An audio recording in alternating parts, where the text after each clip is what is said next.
Hello everyone and welcome back to The Lost Planeswalker. You're here with me, Jesse, The Lost Planeswalker, and this is another Back to the Basics video. We have finished the Evergreen keyword actions, and now we are moving into the Evergreen keywords. How do these differ though? Well, the Evergreen keywords are more of a static ability on the cards, while the actions are more of activated abilities, usually of casting spells and whatnot. So the first one we're going to cover is Deathtouch. Deathtouch is a very powerful ability that can cause even the biggest creatures to quiver in fear. Now, according to rule 702.2b, a creature with toughness greater than 0 that's been dealt damage by a source with Deathtouch since the last time state-based action were checked is destroyed as in state-based action. See rule 704. Deathtouch will destroy any creature no matter how big it is. Another rule we're going to get into more later that helps explain how Trample and Deathtouch work is 702.2c. Any non-zero amount of combat damage assigned to a creature by a source with Deathtouch is considered to be lethal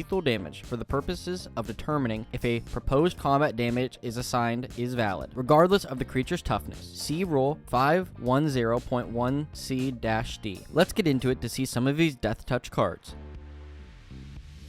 Deathtouch comes in two main colors, black and green, with black at 48.5% of the cards and green with 21.3% of the cards. There's some really fun artifacts that have or give creatures Deathtouch, like Basilisk Collar, Wand of Orcus, and Bow of Nylea. Basilisk Collar can turn any creature that can tap to deal damage into an instant removal. Wand of Orcus gives it to the attached creature and all zombies, and also makes zombies equal to the amount of combat damage you did. And Bow of Nylea does so many things, but gives all attacking creatures Deathtouch. Now let's talk about some other cards that give everything Deathtouch. Binding of the Old Gods, Sereth, the Fang Bearer, and Oron Frostfang all give creatures Deathtouch. All these cards also provide other benefits like permanence and lands from Binding of the Old Gods. Sereth gives all creatures that are untapped hexproof, and Oron Frostfang draws you cards. Here's some other cards in Deathtouch that draw you cards as well. Baleful Strix, Okam Advisor, and Harvester Soul each draw you cards, but in different ways. Baleful Strix draws you a card when it enters the battlefield. Okam Advisor has you drawing cards whenever it deals combat damage. And Harvester of Soul has you drawing cards whenever a non-token creature dies. This is a very powerful card in Deathtouch decks because you'll kill a lot of creatures and draw a lot of cards. Also in Deathtouch, there are a lot of cards that make tokens, like Ophiomancer, Hornet Queen, and Queen Marchesa. Small tokens are hard to deal with because they often aren't worth the cost of a removal spell to destroy them. Hornet Queen, Ophiomancer, and Queen Marchesa make small tokens with Deathtouch, while Hornet Queen also makes small tokens but gives them flying, so they're harder to deal with and can even destroy those creatures in the air. Now let's dig into one of the most powerful Deathtouch combos with Trample. The second rule I mentioned earlier basically states that as long as one damage is dealt by a creature with Deathtouch, that creature dies. Using Trample, now you can choose to deal one damage to a creature and technically it dies, and you can roll the rest of the damage over to the next creature or to an opponent. This can be a really sneaky way to end the game. There aren't any creatures that have Deathtouch and Trample, but enchantments like Rancor give creatures Trample, and there are lots of other cards that do that also. There are three commanders I want to talk about that use Deathtouch to different degrees. Damina, Sage of Stone, and Nethroi, Apex of Death are two cool Deathtouch cards that are big threats, and their activated abilities make them even more powerful commanders. But the card that I'm going to talk about here and in my video on Wednesday that I'm going to build around, and in my opinion is the best Deathtouch commander, is Flynn the Fang Bearer. Flynn has Deathtouch and makes it so whenever a creature with Deathtouch deals combat damage to an opponent, that player receives 2 poison counters for each creature with Deathtouch that hit them. This is very powerful because you only need 10 poison counters to lose the game, so you only have to hit an opponent with 5 creatures with Deathtouch to kill them. I'll get into this creature in more detail for my commander deck build on Wednesday. Thank you for watching, and if you learned something or want to see more, please subscribe to my channel. It really helps me out. If you want to help support me in other ways, please leave a like and comment down below. And as always, I'll see you later, Planeswalkers.